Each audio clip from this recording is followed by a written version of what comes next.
Stop scrolling. Right now, as you are watching this, a ceasefire has just been announced between the United States and Iran. But here is the problem. It is already breaking apart. 40 days of war, airstrikes, missiles, oil prices through the roof. And then hours before Trump was going to bomb Iran into the Stone Age, a ceasefire. Pakistan brokered it. The world breathed. Markets surged. And then, within hours, it started falling apart. Israel kept bombing Lebanon. Iran closed the Strait of Hormuz again. And Trump posted another threat on Truth Social. I am going to break down everything that happened. What the ceasefire actually says. Why it is already breaking. What Pakistan has to do with all of this. And most importantly, what this means for you, whether you are in the United States, United Kingdom, Canada, or Australia. Stay with me. This is the most important 9 minutes of your day. First, a very quick recap for anyone who missed the last 40 days. On February 28, the United States and Israel launched surprise airstrikes on Iran. They hit nuclear facilities. They killed senior military officials.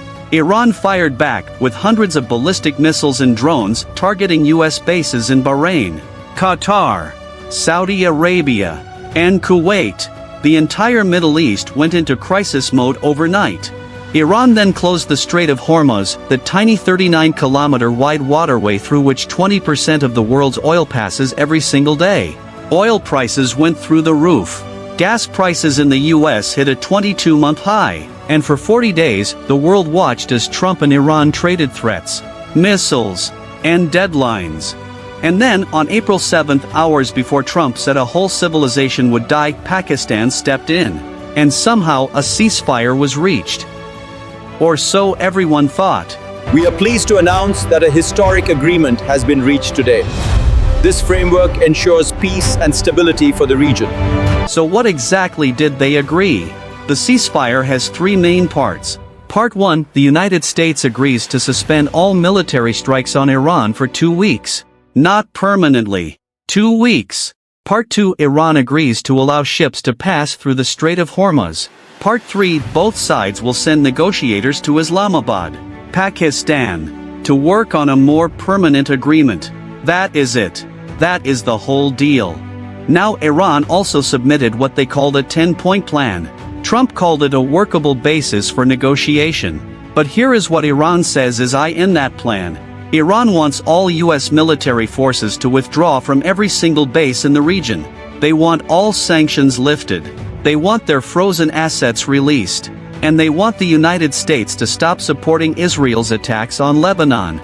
In other words, Iran is claiming this ceasefire as a total victory. And Trump on Truth Social says America achieved a total military victory. He said Iran is now combat ineffective for years.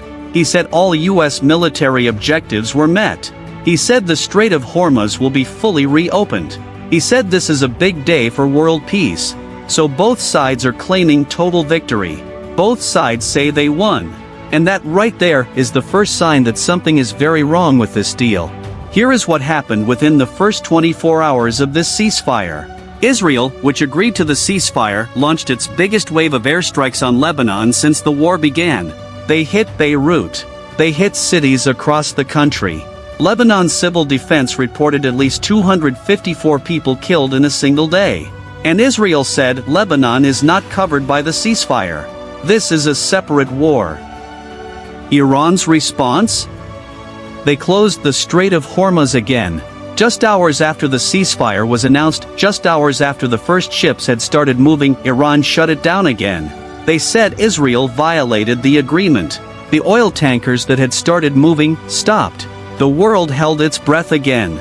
And then there is the confusion about Lebanon. Pakistan's Prime Minister Shahbaz Sharif said, and I quote, "The ceasefire covers all fronts, including Lebanon." Netanyahu said, no, Lebanon is not included. Trump backed Netanyahu. Australia's Prime Minister said Lebanon should be included. France said Lebanon should be included.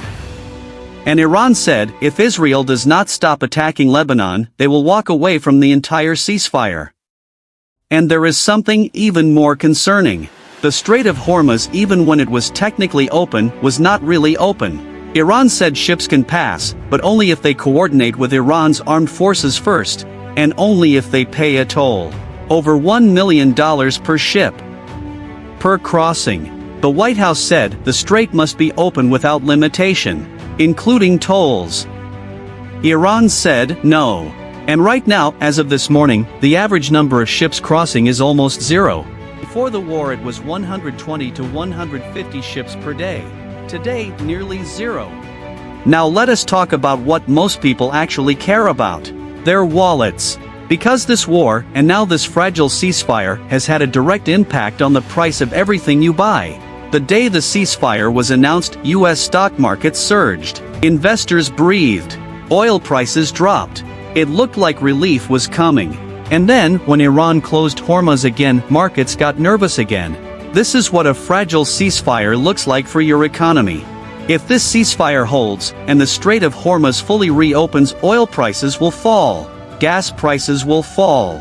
Heating bills in the UK will come down. Grocery prices will stabilize. The supply chains that were disrupted will start moving again. For ordinary people in USA, UK, Canada and Australia, a genuine ceasefire means real, tangible relief within weeks. But if the ceasefire collapses, and right now the signs are not good, everything goes back. Oil prices spike again. Gas prices hit new records. Supply chains break again. And with Trump threatening massive new tariffs on any country that supplies Iran with weapons, the trade war could explode on top of the energy war. That is the scenario nobody wants to talk about. So where does this all go from here? I have 3 scenarios for you, and I want you to comment below which one you think actually happens. Scenario 1. The ceasefire holds. Negotiations in Islamabad succeed. Both sides step back. Hormuz fully reopens. Oil prices fall. Markets stabilize. The Middle East gets a genuine peace deal. This is the best case scenario. And it is also, right now, the least likely. Scenario 2. The ceasefire partially holds, but Lebanon keeps burning. Iran keeps controlling Hormuz with tolls and restrictions. Oil prices stay elevated but do not explode. Trump keeps threatening but does not restart bombing. The world stays in this uncomfortable in-between state, not peace, not full war, for months. This is the most likely scenario right now. Scenario 3. Israel attacks Lebanon so hard that Iran walks away from the ceasefire entirely. Trump restarts bombing. Iran closes Hormuz permanently. Oil prices hit record highs. Russia and China get involved because they have massive economic interests in Middle East oil. And the conflict becomes something the world has not seen since 1945. This is the worst-case scenario. And more people on X are talking about it today than any other topic. I want to hear from you. Which scenario do you think happens? Ceasefire holds and peace comes, comment 1. Stuck in the middle for months, comment 2. Full escalation and global conflict, comment 3. I am going to read every single comment. And I am going to reply to as many as I can. Because your opinion on this matters. Drop it below right now. And if you want this kind of breakdown every single day, real data from X, real analysis, no bias, no noise, then hit subscribe right now, because tomorrow, there is another story breaking, another word cloud, another truth that the mainstream media is not telling you. My job is to break it down for you, every single day. I will see you in the next one.